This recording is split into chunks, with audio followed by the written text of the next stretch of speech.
नहीं रहा खनन माफियाओं में योगी का खौफ। शिवरा भवन में खनन को लेकर हुई फायरिंग। राज्य मंत्री पहुंची मौके पर, पूर्व सांसद बोले पुलिस बेईमान है। अकबरपुर तहसील क्षेत्र के शिवरा भवन में गुरुवार रात अवैध खनन की जानकारी पर प्रधान समेत कुछ ग्रामीण पहुंचे। इस पर खनन करा रहे लोगों ने हवाई फायरिंग कर दी। घटना की जानकारी ग्रामीणों ने राज्य मंत्री पद्मा शुक्ला व पूर्व सांसद अनिल शुक्ला वार्षिक को दी। दोनों लोग मौके पर पहुंचे। तहसील व पुलिस प्रशासन के अधिकारी बुलाए। अवैध खनन से नाराज पूर्व सांसद ने पुलिस बेईमान है। इधर लोगों ने मंत्री के सामने कार्रवाई की मांग को लेकर लोगों ने हंगामा किया। रनिया थाना पुलिस ने मौके एक जेसीबी, एक डंपर व एक विधायक लिखी कार कब्जे मिली है। रनिया थाना क्षेत्र के शिवरा भवन में गुरुवार की रात 10:30 बजे के करीब अवैध खनन की जानकारी पर ग्रामीण जा पहुंचे। ग्रामीणों ने विरोध किया तो वहां मौजूद लोग हमलावर हो गए। मंत्री व पूर्व सांसद के पहुंचने व फायरिंग बवाल की जानकारी पर थाना प्रभारी रनिया महेंद्र सिंह सीओ तनु उपाध्याय पुलिस बल के साथ पहुंची। पूर्व सांसद ने पुलिसकर्मियों के सामने जमकर नाराजगी जताई। खनन अधिकारी व तहसील से कृषि अधिकारी के काफी देर तक न पहुंचने पर पूर्व सांसद ने पुलिसकर्मियों के सामने जमकर नाराजगी जताई। वासियों व थाना प्रभारी से यहाँ तक कह गई कि पुलिस बेईमान है, पुलिस चाहे तो कुछ भी हो सकता है। पूर्व सांसद ने कहा कि वह थाने चल रहे हैं, जब तक एक एक की गिरफ्तारी नहीं हो जाती थाने से नहीं जाएंगे। जांच व नाप कराई जाएगी। विधायक लिखी गाड़ी किसकी है, इसके बारे में पुलिस को पता लगाने के लिए कहा। रात 11:30 बजे के करीब एसडीएम AK सिंह पहुंचे तो पूर्व सांसद ने नाराजगी जताई। एसडीएम ने खनन के लिए अनुमति होने व सही जगह खनन की जानकारी दी। एसडीएम ने बताया कि फिर भी वह जहां खनन हुआ है उस स्थान की जांच व नाप कराई जाएगी। थाना अध्यक्ष रनिया महेंद्र सिंह ने बताया कि मौके से कुछ लोगों को पकड़ा गया है, जांच कर कार्रवाई की जाएगी। जनपद कानपुर देहात, सोनी न्यूज, मनोज सिंह।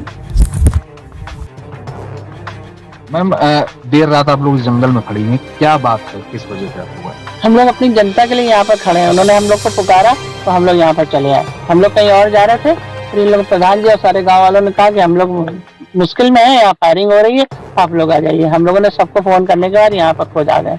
हमने कहा जो पहले हम लोग को होगा तब तुम लोग को कुछ होगा, इसलिए हम लोग यहाँ उपस्थित हैं। दूसरा, हमारी रनिया विधानसभा बिल्कुल समतल विधानसभा, यहाँ तो खनन की कोई आवश्यकता नहीं है।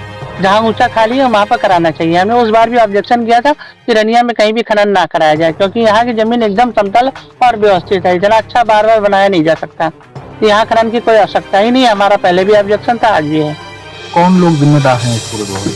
अब ये जिम्मेदार तो ये सारे लोग। हमने थाना अधिकारी को फोन किया, वो लखनऊ बैठा है। कल मीटिंग है, डीएम साहब लखनऊ में है। सीडो का फोन नहीं उठाया। एसपी को बात की, हमने कहा आप रोकिए, आप रोकने में सक्षम है तो उन्होंने कहा मैं अभी भेज रहा हूँ सबको। उन्होंने भेजा सबको।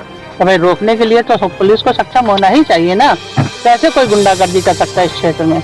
हमारे मुख्यमंत्री अवैध खनन के नाम पर कोई बड़ा हादसा हो सकता है? बिल्कुल हो सकता है। ये इसीलिए हुआ है, यहाँ मरा था आदमी। इसीलिए हम लोग यहाँ पर आए थे कि कहीं ऐसा लड़ाई झगड़ा ना हो जाए, आप एक गोलियां न चल जाए। और फायरिंग हुई, वो कह रहा मैं पटाखा छुटा रहा, मेरे कानों मैंने सुना, कह रहा मैं पटाखा छुटा रहा। पटाखे कोई कागज है नहीं, कहाँ पटाखे कागज है? कहीं नहीं है। तो कोई भी मर सकता है ना, ये तो गलत है।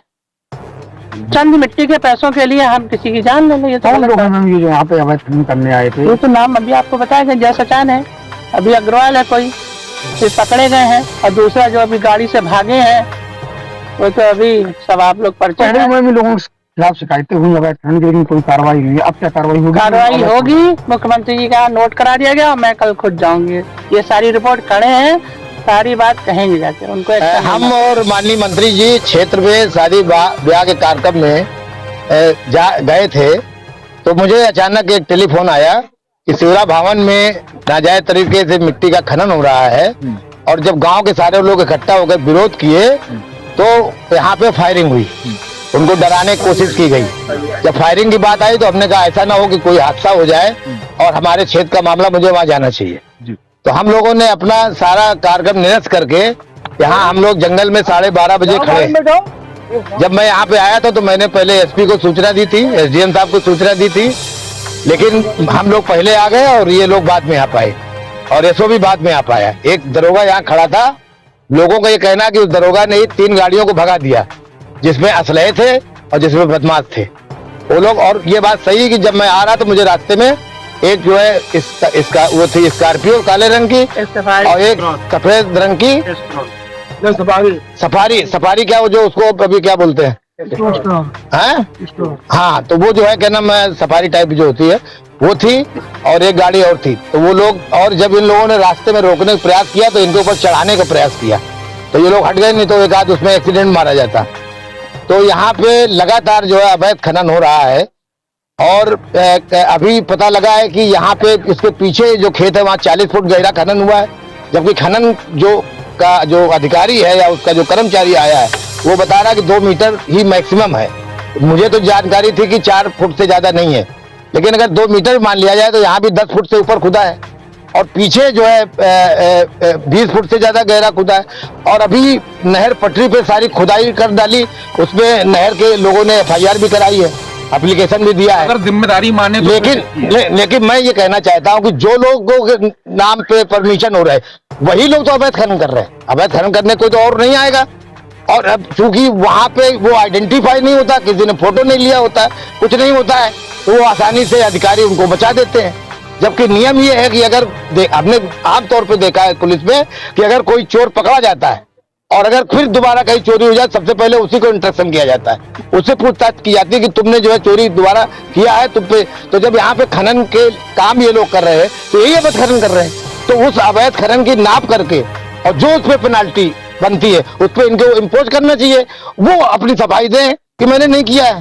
तो अधिकारी ये ओनर साहब प्रूफ तो उनपे है ना कि वो सफाई दें कि मैंने नहीं किया है। और हमारी जवाबदेही यहाँ की जनता के लिए है।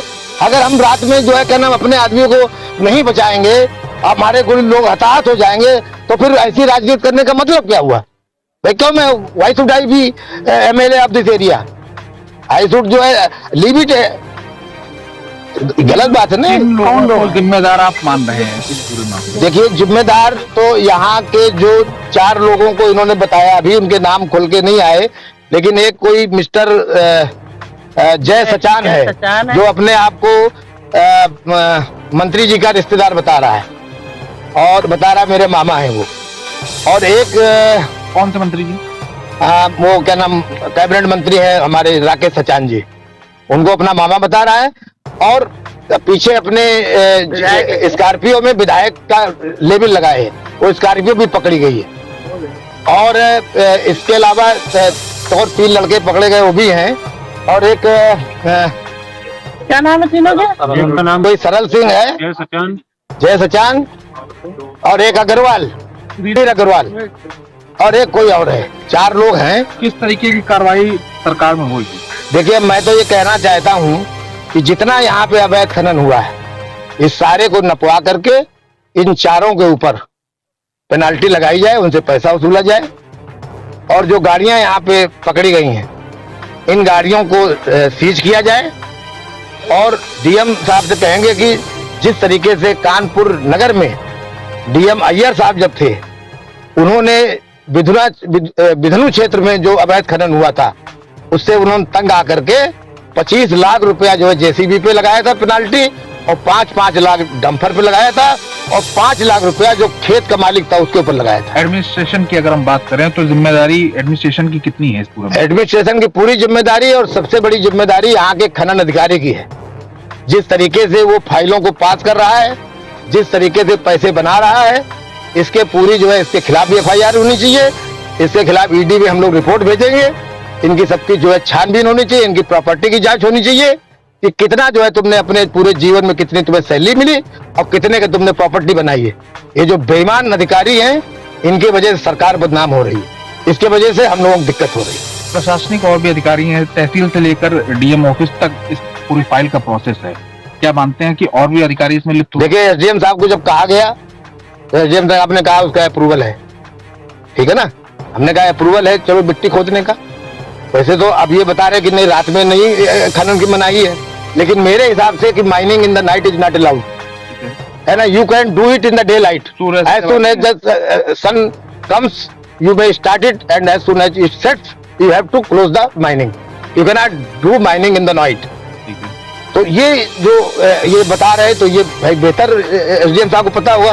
ये कहते हैं मुझे तो नहीं पता है, तो रात में भी होती है। According to rule. और इसके बाद जब मैंने कहा, खैर वो यहाँ पे आए, उनकी बहुत वो है, लेकिन काफी लेट आए, विलम्ब से आए। अगर यहाँ कोई मर गया होता तो दिक्कत होती। थाना इंचार्ज है वो लेट आया, मेरे सबके आने के बाद आया, और इसकी बहुत शिकायतें भी हैं। ऐसे थाना इंचार्ज को तो मैं समझता हूँ पूरे थाने के खिलाफ कार्रवाई करना चाहिए।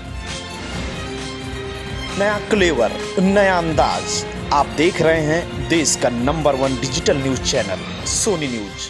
पैनी नजर, तीखी सोच।